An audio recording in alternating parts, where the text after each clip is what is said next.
nessa noite, como um culto de ceia, eu queria que você repetisse comigo: perdoados e perdoadores. É o tema da mensagem dessa noite: perdoados e perdoadores.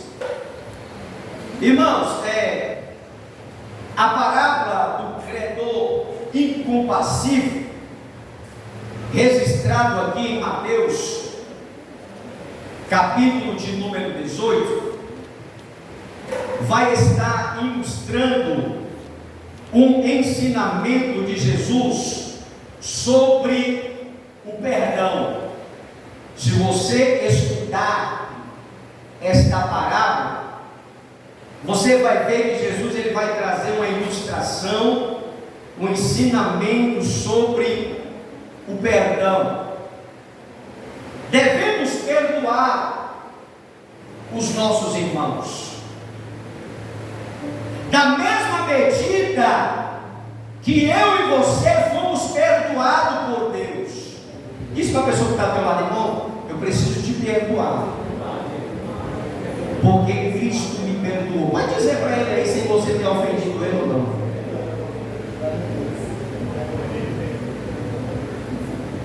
Nós devemos perdoar da medida que nós fomos perdoados por Deus, porque nós fomos, irmãos, perdoados de uma dívida impagável. Você já parou para pensar? Eu, você, fomos perdoados com uma dívida impagável. Semelhantemente, perdoar aos nossos irmãos da mesma forma que Cristo nos perdoou. Aí a Bíblia vai estar falando em Mateus 18, se você ler o texto todo, eu não li todo para você entender. Pedro ele chega para Jesus e diz: Senhor, até quando eu tenho que perdoar o meu irmão? Até 7 vezes 7. Até 7. Aí Jesus ele vai falar que não só até 7 vezes, respondeu Jesus, mas eu te digo que até 7 vezes 7 vezes 70 vezes 7. Isso, irmão, não esse clamor, que não se trata aqui de um cálculo matemático.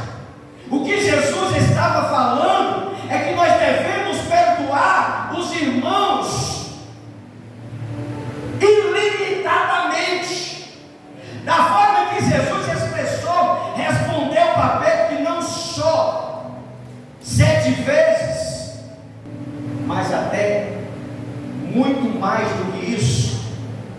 Jesus ele estava se referindo que a gente não temos limite para perdoar as pessoas. Nós temos que perdoar de imediato, da mesma forma que a pessoa for até você. Devemos perdoar, assim como Deus em Cristo nos perdoou. E estudando aqui esta parábola, irmão, vai estar nos ensinando algumas lições importantes sobre o perdão. A primeira lição que você vai ter que entender dentro dessa parábola é que temos uma dívida impagável diante de Deus. A nossa dívida era impagável.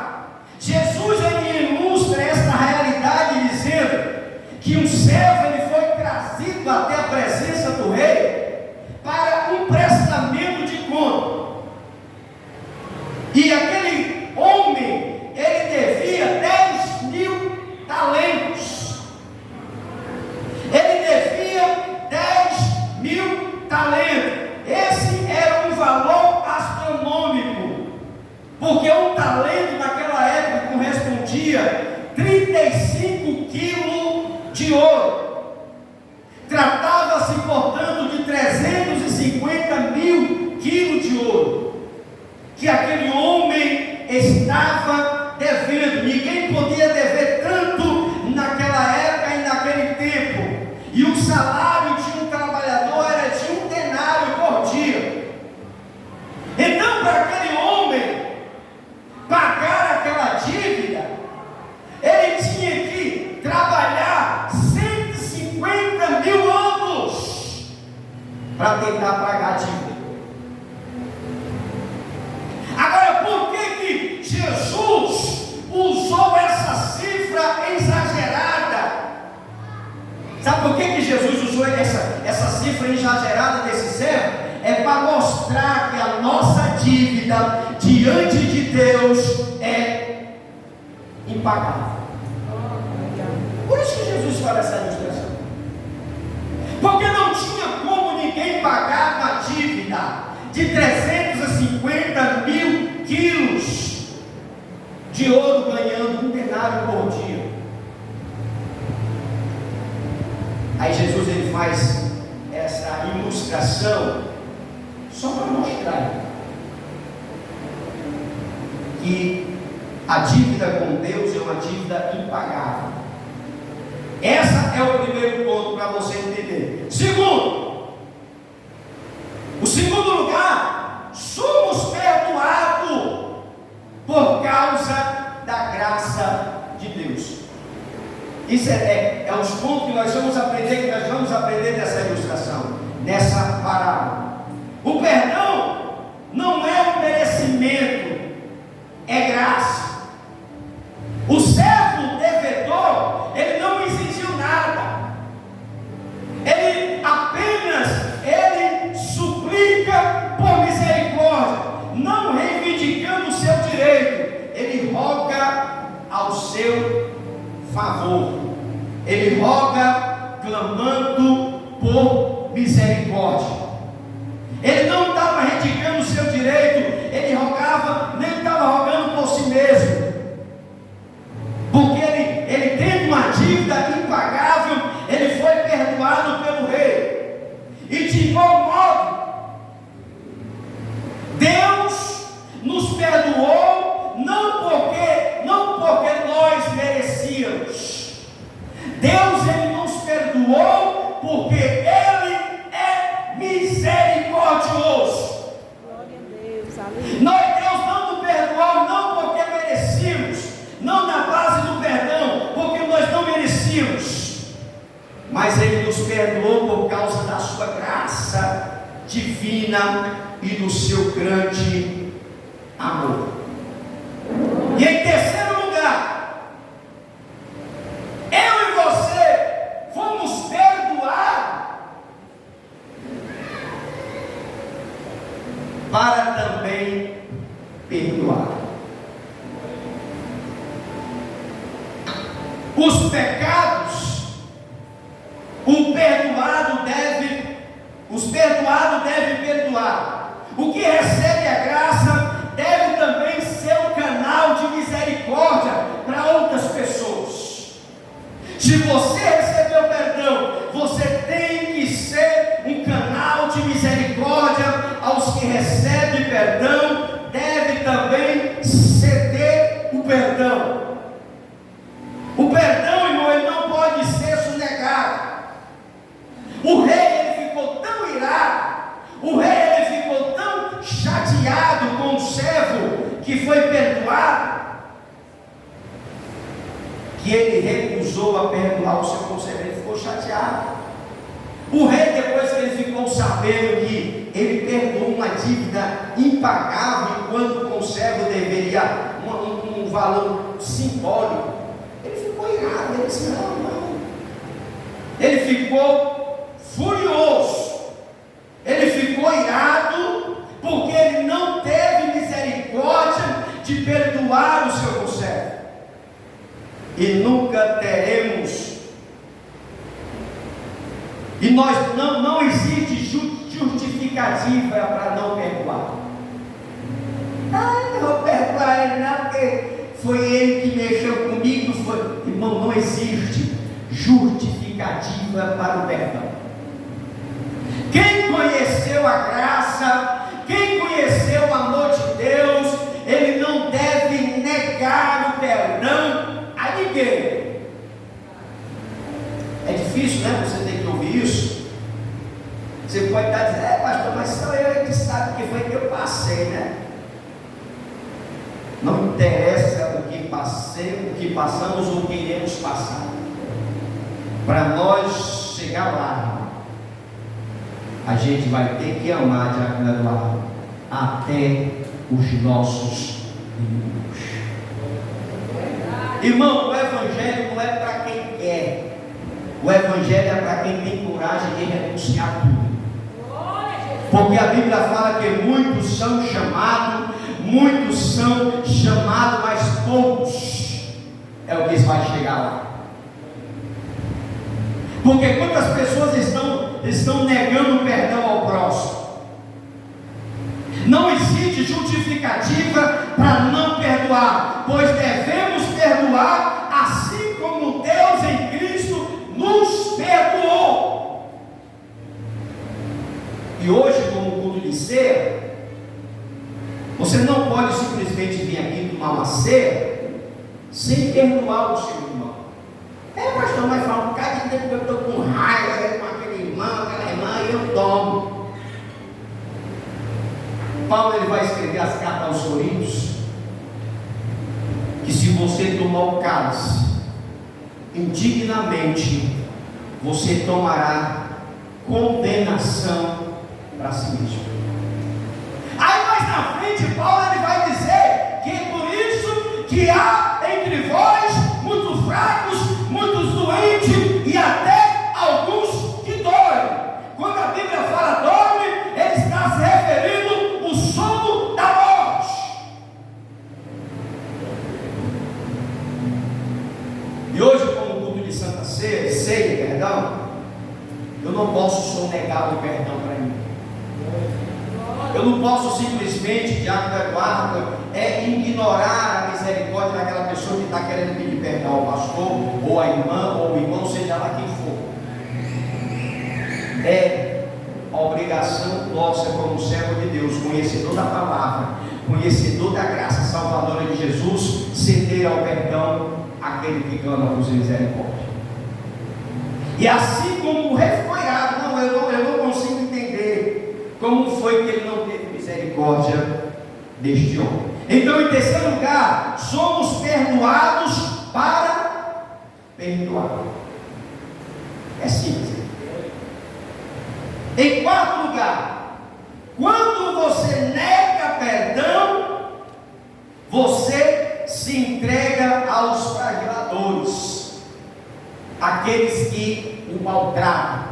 Quando você nega o perdão, você automaticamente está se entregando aos atormentadores. Porque quem não perdoa, olha para cá, quem não perdoa, adoece. Adoece fisicamente, emocionalmente, espiritualmente, em todas as áreas da sua vida, você adoece. Quem já viu pessoas que já fez exame de tudo que é jeito, ele vive doente, mas quando faz exame não tem nada. O coração está bom, a pressão está boa, o sangue está bom, mas ele está ali amargurado, ele está ali cheio de problema. Sabe o que é isso? Falta de ceder o perdão. Falta de perdão. Quem conhece gente assim? Rapaz, eu sinto tanta coisa, eu aperto meu coração, uma dor, uma agulhada, mas quando eu vou para o médico disse que meu coração está igual do menino. O que será isso, hein? É ódio, irmão. É raiva. É rancor. Porque quem não perdoa, ele adoece fisicamente. Ele adoece espiritualmente. Ele morre espiritualmente, ele fica doente, ele fica atormentado pela culpa, porque ele foi entregue aos flageladores, ele não reteu, ele reteu o perdão. Você que sonega o perdão, você vive na masmorra, você não tem paz, você não tem segurança, você não se sente seguro.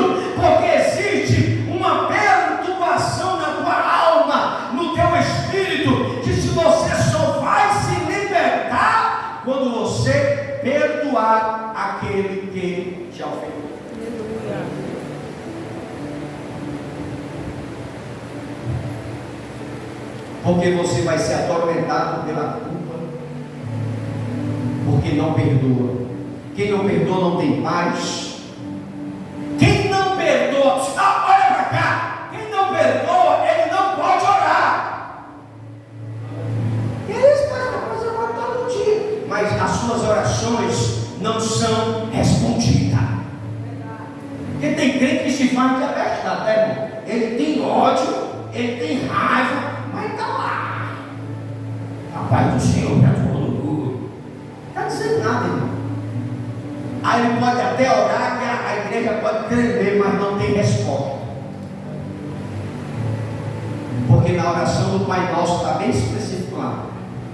Perdoai as nossas dívidas, assim como o Pai perdoou.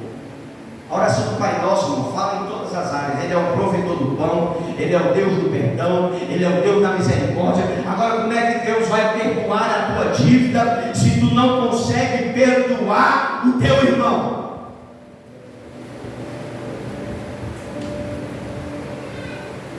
Quem não perdoa, olha para cá, ele não tem condição para ofertar. Ele não tem condição para dar dízimo.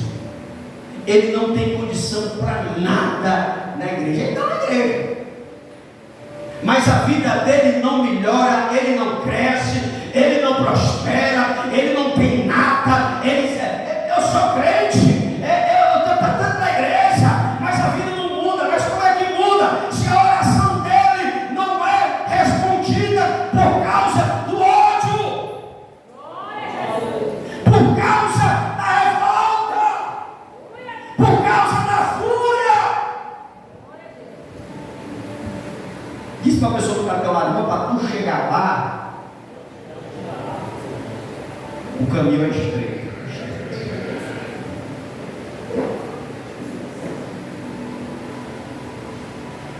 O Senhor, Ele manda nós amar o nosso irmão. E eu não te digo só amar o irmão, mas amar o teu inimigo, orar por aquele que te persegue. Já pensou você orar pelaquela pessoa que bateu na tua cara? Já pensou você interceder por uma pessoa que bateu no teu filho? Meu filho, tá pensando que é? Ser crente é só andar com a Bíblia debaixo do sovaco, Ser crente, irmão, tem que andar nas pisadas do mestre. Porque tem crente que às vezes que é só andar com uma Bíblia, andar com um paletó brilhoso, andar com uma gravata. Não, irmão. Ser crente é muito mais do que isso, é andar como Jesus andou. É orar por aquele que te persegue, é orar para aquela pessoa que te detona, pelaquela pessoa que está falando mal de ti, é orar por aquela pessoa que quer ver o teu mal. Hoje nós estamos vivendo uma geração de crente, é light, não pisa no meu pé, não, vai se matar o meu filho, eu viro uma cobra. Não precisa virar, porque você já é uma cobra. Não precisa virar, porque quem tem o Espírito Santo, irmão, ele não vai virar cobra, ele não vai fazer nada, ele vai entrar no quarto em particular e vai entregar a causa na mão de Deus.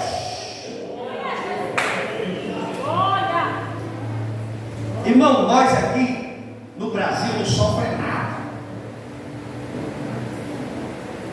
Aqui no Brasil a igreja não vai perseguir. Aqui você vai para qualquer igreja, você escolhe igreja para ir, você tem liberdade para ler a Bíblia, você tem a liberdade para estudar a Bíblia, você tem a liberdade de expressão, para se expressar. No Brasil é o melhor lugar de servir a Deus, é no Brasil, irmão. É por isso que os crentes não têm nenhum tipo de compromisso com Deus, porque o negócio é fácil. Eu vou para a igreja onde eu quero, eu vou escolher o tipo de culto que eu quero ir. É fácil, irmão. Agora eu quero ver você ser crente, é lá no Afeganistão, que é onde as pessoas escolhem o crente pela sua fé. Eu quero ver você ser crente lá na Índia, na China, lá nesses cantos que é proibido o Evangelho. Eu quero ver você ser crente lá. Esses, irmãos, são os cristão que morre por amor ao Evangelho. Lembra de Estevão? Quando ele estava de joelhos sendo apedrejado, a Bíblia vai, aquilo é crente. Hoje em dia tem gente falando de mim, quem é aquela bicha que está falando de mim, vai pegar a cara dela. É assim que os crentes hoje agem. A gente vai atrás de justificar porque tem alguém falando da gente. Estevão, quando ele estava de joelhos sendo apedrejado, ele viu o céu aberto. E ele disse: Senhor,